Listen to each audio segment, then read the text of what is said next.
நிதியமைச்சர் மரிய வில்சன் வெள்ளை அறிக்கை மிகப்பெரிய சாதனை செஞ்சிட்டார்.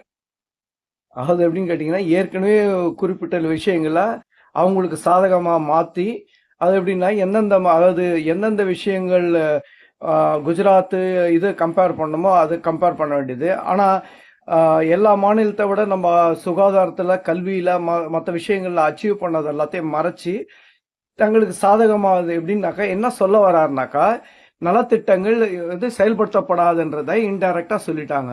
அதே மாதிரி மின்சார வாரியத்தில் வந்துட்டு 6% உயர்த்தப்படுன்றதை மறைமுகமா சொல்லிட்டாங்க.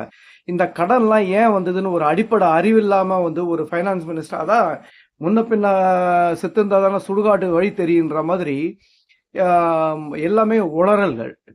எப்படின்னாக்கா, அதாவது ஒவ்வொரு ஆண்டும் என்னென்ன விஷயங்கள் நடக்குது, எவ்வளவு விவசாயிகளுக்கு இலவசமாக மின்சாரம் கொடுக்குறாங்க, நெசவாளர்களுக்கு மின்சாரம் இலவசமாக கொடுக்குறாங்க, 100 யூனிட் மின்சாரம் இலவசமாக கொடுக்குறாங்க. இத்தனையும் கொடுத்து அதுக்கப்புறமா அங்கங்கே வர பழுதுகளையும் இதையும் சரி பார்க்குறாங்க. இந்த மாதிரியான வெல்ஃபேர் ஸ்டேட்டில் வந்துட்டு கடன்கள் வர்றது சகஜம். அதுவும் இல்லாமல் இப்போ வந்து இந்த 2014 எப்போ வந்துட்டு பிஜேபி என்ற தீவிரவாத சக்தி வந்ததோ, அதுக்கப்புறம் தமிழ்நாட்டுக்கு துரோகம் பண்றதா அவங்க முழு நேர பணியாகும். அதுவும் அதை தலைமை எடுத்து நடத்துறது வந்து நிர்மலா சீதாராமன்.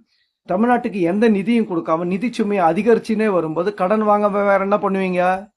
கடன் வாங்காம இருக்க முடியாது. ஒரு வெள்ளமோ இது வந்து பேரிடர் காலமோ வந்தாக்கா நிதி கொடுக்கறது இல்ல. இப்போ கொரோனா காலத்துல எவ்வளவு அவஸ்தை, ஆக்சிஜன் தட்டுப்பாடு, இந்த தட்டுப்பாடு, எவ்வளவு பேருக்கு உணவு, மற்ற வசதிகள் என்னென்ன செஞ்சாங்க, எத்தனை ஹாஸ்பிட்டல்கள் திறந்தாங்க, எத்தனை வந்துட்டு வசதிகளை செஞ்சாங்க, இன்ஃப்ராஸ்ட்ரக்சர் டெவலப் பண்ணாங்க, இதெல்லாம் தெரியல. எந்த ஒரு விஷயத்தையும் வந்துட்டு திமுக அரசோட இத்தனை சாதனைகளை மட்டுப்படுத்துற மாதிரி ஊழல் இல்லாத குதிரம்பேரம் பண்ணி தலைமைச் செயலகத்தையே நடிகன் விஜய் கட்சி அலுவலகமா மாத்திட்டு நீங்க ஊழல் இல்லைனாக்கா லாட்ரி சீட்டுக்காரனை கொண்டுட்டு அவன் பணத்து மூலியமா வந்துட்டு பணத்தை டிஸ்ட்ரிபியூட் பண்ணி இதுல சமூக வலைதளங்கள்ல மக்களை மூல செலவு செஞ்சு மறைமுகமா சதி பண்ணி ஜெயிச்சுட்டு நீங்க வந்து ஊழல் இல்லாத ஆட்சி எப்படி கொடுப்பீங்க? அதுவும் இல்லாமல் வந்துட்டு 4,85,000 வந்துட்டு அதிமுக இது இறுதியாக அவங்க போகும்போது அதுக்கப்புறம் வந்துட்டு அந்த பட்ஜெட்லேயே குறிப்பிட்டிருந்தாங்க 5,70,000 வரைக்கும் 70,000 கோடி வரைக்கும் வரும்ன்றது குறிப்பிட்டிருந்தாங்க.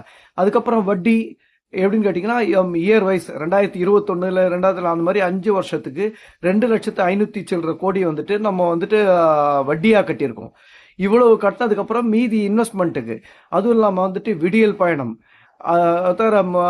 இது லேப்டாப் கொடுத்தது, புதுமை பெண் திட்டம், கலைஞர் மகளிர் இது உரிமை தொகை, இந்த மாதிரி எண்ணற்ற திட்டங்கள். அதுவும் இல்லாமல் கொரோனாவில் பாதிக்கப்பட்ட பெற்றோர்கள் இல்லாத பசங்களுக்கு மாதம் மாதம் பணம் செலுத்துறது, அதுவும் இல்லாமல் வந்துட்டு வெளிநாடு போகிறவங்களுக்கு படிக்கிறதுக்கு எத்தனையோ நலத்திட்டங்கள் எல்லாம் பட்டியலிட்டால் அதெல்லாம் வந்துட்டு மணிக்கணக்கில் ஆகும். இவ்வளோ நலத்திட்டங்களை அறிவித்து அதை செயல்படுத்தியிருக்காங்க. காலை உணவு திட்டம், அதை வந்துட்டு ஏற்கனவே அவர் குறிப்பிட்டிருந்தார். அவர் ஆட்சிக்கு வந்தாக்கா முத்துவேல் கருணாநிதி ஸ்டாலின் வந்தாக்கா 8ஆம் வகுப்பு வரைனா உடனே அதை வந்துட்டு இந்த பாலியல் குற்றங்கள் இருக்கும்போது இதை வந்துட்டு இன்ட்ரடியூஸ் பண்ணலான்னு. அது எப்படியோ இன்ட்ரடியூஸ் பண்ணுங்க, நல்லது எப்படி நடந்தாலும் ரைட்டு.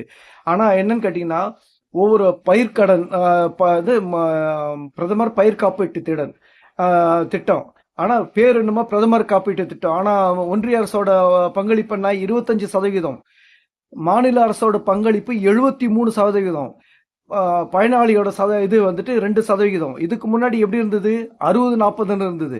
அதுலேயும் 15% குறைச்சி மாநில இது அரசனோட சுமையை கூட்டிட்டாங்க. அதே மாதிரி பிரதமர் வீடு கட்டும் திட்டம், அதுலேயும் இதே சதி தான். 1,50,000 லட்சம் ரூபாய் வரைக்கும் அவங்க கொடுப்பாங்க, மீதி அத்தனையும் வந்துட்டு மாநில அரசு கொடுக்கணும். ஆனால் பேர் மட்டும் பிரதமர் இது வீடு கட்டும் திட்டம். அதே மாதிரி வந்துட்டு இந்த மெட்ரோக்கு எப்படி பணம் கொடுக்காம எப்படி அலக்கழிச்சாங்க, எவ்வளோ பணம் வந்துட்டு நம்ம கட்ட வேண்டியதாக இருந்தது 2ஆம் கட்ட பணிகளுக்கு. பர்மிஷன் முதல்ல பணம் கொடுக்குறது, அப்புறம் 2வது வந்து மதுரைக்கும் இதுக்கும் பர்மிஷனே கொடுக்கல. இன்னும் வந்துட்டு மதுரை எய்ம்ஸ் மருத்துவமனை இன்னும் கட்டி முடிக்கப்படலை, எல்லா இடத்துலையும் திறந்துட்டாங்க. அதை தவிர வந்துட்டு எப்படின்னு கேட்டிங்கன்னா, அவங்க வந்து இந்த இது உர மானியத்திலேருந்து குறைக்கிறது, அதே மாதிரி 100 நாள் வேலை திட்டம் ஏற்கனவே 90% ஒன்றிய அரசு கொடுத்துருந்தது, இப்போ அப்படியே மாறிடுச்சு 60-40. இப்போ மாநில அரசோட சும குறையும். அப்போ எங்கே போவீங்க? ஏற்கனவே 100 ரூபாயில் 45 ரூபா 145 ரூபா செலவாகுது, ரூ. 45 டெபிசிட்னா இப்போ இன்னும் வர இது பண்ணுவீங்க. அதே மாதிரி நிலுவையில் உள்ள தொகை எத்தனை ஒன்றிய அரசுகிட்டேருந்து சமய சிக்ஷா அந்த இதுலேருந்து பணம் வரணும். அந்த பணம் வந்துட்டு கல்வி நிதியை வந்து கொடுக்காம இருக்கிற ஒரு கொடூர கேடுகட்ட ஒன்றிய அரசு, இப்போ தற்போது தருதலை பிரதமர் தலைமையில் இருக்கிற அரசு, இப்படிப்பட்ட கொடுமைகளையும் தொடர்ந்து அவங்க விரோதத்தையும் துரோகத்தனத்தையும் செஞ்சுட்டு வராங்க. இதை எல்லாத்தையும் மீறி திராவிட மாடல் அரசு எத்தனையோ சாதனைகளை செஞ்சிருக்கு. அதெல்லாம் மட்டுப்படுத்துகிற மாதிரி ஒரு இதில் வந்துட்டு எப்படி பொய்ப்பித்தலாட்டங்களையும் அவதூறுகளையும் தேர்தலுக்கு முன்னாடி எப்படி முன்னிறுத்தினீங்களே அதே மாதிரி இப்போ முன்னிறுத்திட்டு வரீங்க.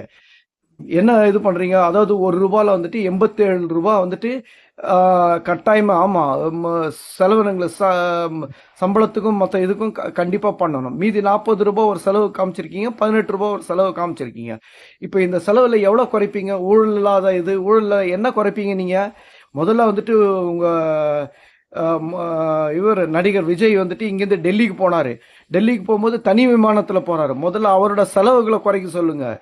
செலவுகளை குறைக்காமல் வந்துட்டு நான் ஊழல் இல்லாத ஆட்சி பண்ணணும்னா ஊழல் இல்லாத ஆட்சி எங்கேருந்து பண்ணுவீங்க? லாட்ரி சிகரெட்டுக்காரனை வச்சுட்டு இப்போ வந்துட்டு நீங்கள் என்னென்ன திட்டமிடுறீங்க? இது டாஸ்மார்க்கை ப்ரைவேட்டைஸ் பண்ணணும். அப்படி பண்ணாக்கா லாட்ரி சீட்டு குடும்பம் வந்துட்டு அதை அப்படியே ஆக்கிரமிச்சுக்கும். இப்படி ஒவ்வொன்றா வந்துட்டு என்னென்ன பண்ண முடியுமோ இப்படி தான் நீங்கள் பண்ணுறதுக்கு திட்டமிடுறீங்க. இதுக்கு வந்துட்டு திமுக அரசை குறை சொல்லாதீங்க. உங்கள் கையாலாத்தனம் மின்மோட்டர், அதாவது விவசாயிகளுக்கு எவ்வளோ வந்து மின்சாரம் இவங்களுக்கு கொடுக்குறாங்க, இந்த இது செலவினங்கள் எவ்வளோ டெவலப்மெண்ட் நடத்திருக்கு, அதே மாதிரி வந்துட்டு எத்தனை யூனிட் மின்சாரம் ப்ரொடியூஸ் பண்ணுறதுக்கான விஷயங்களை நீங்கள் என்ன பண்ண இனிமேல் வந்துட்டு அப்படின்னு கேட்டிங்கன்னா டெவலப்மெண்ட்டுக்கு என்ன வழியோ அதை பார்க்கணும். அதில் என்னன்னாக்கா இப்போ வந்துட்டு சோலார் எனர்ஜி எப்படி டெவலப் பண்ண முடியுமோ விவசாயிகளுக்கு கொடுக்குற இடத்துல வந்துட்டு சோலார் எனர்ஜிக்கான இன்வெஸ்ட்மெண்ட்டை பண்ணுங்கள். அது ப்ராப்பராக திட்டமிடுங்க. அப்படி வந்துட்டு வளர்ச்சி பணிகளை செய்யுங்க. முந்தைய ஆட்சியை குறை சொல்கிறது, தருதலை பிரதமர் அப்படி தான் சொல்லிட்டு இருப்பார். ஆட்சிக்கு வந்த 12 வருஷம் கழிச்சும் ஜவஹர்லால் நேரு குறை சொல்கிற மாதிரி இது என்ன கேடுகட்ட செயல் இது? அது உங்கள் கையாளாததுக்கு மக்களை குறை சொல்கிறீங்க. 34 நாளில் 201 பாலியல் குற்றங்கள், இதெல்லாத்தையும் மட்டுப்படுத்துகிற மாதிரி வந்துட்டு நீங்கள் வந்துட்டு எதையாவது ஒன்று மக்கள் எல்லா நேரமும் இதுவாக இருக்க மாட்டாங்க. நீங்கள் செய்கிற சதி வேலைகள் எல்லாமே எல்லா மக்களுக்கும் தெரியும்.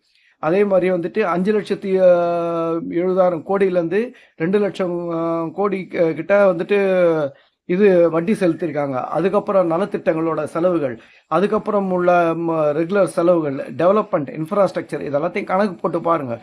அதாவது அறிவார்ந்த மக்கள் சிந்திப்பாங்க. சிந்திக்க தெரியாத தற்குறிகளை மட்டும்தான் நீங்கள் ஏமாற்ற முடியுமே தவிர அறிவார்ந்த மக்களை ஏமாற்ற முடியாது. இந்த வேலையை நிறுத்திட்டு ஒழுங்காக டெவலப் பண்ணுற வழிகளை பாருங்கள். நன்றி, வணக்கம்.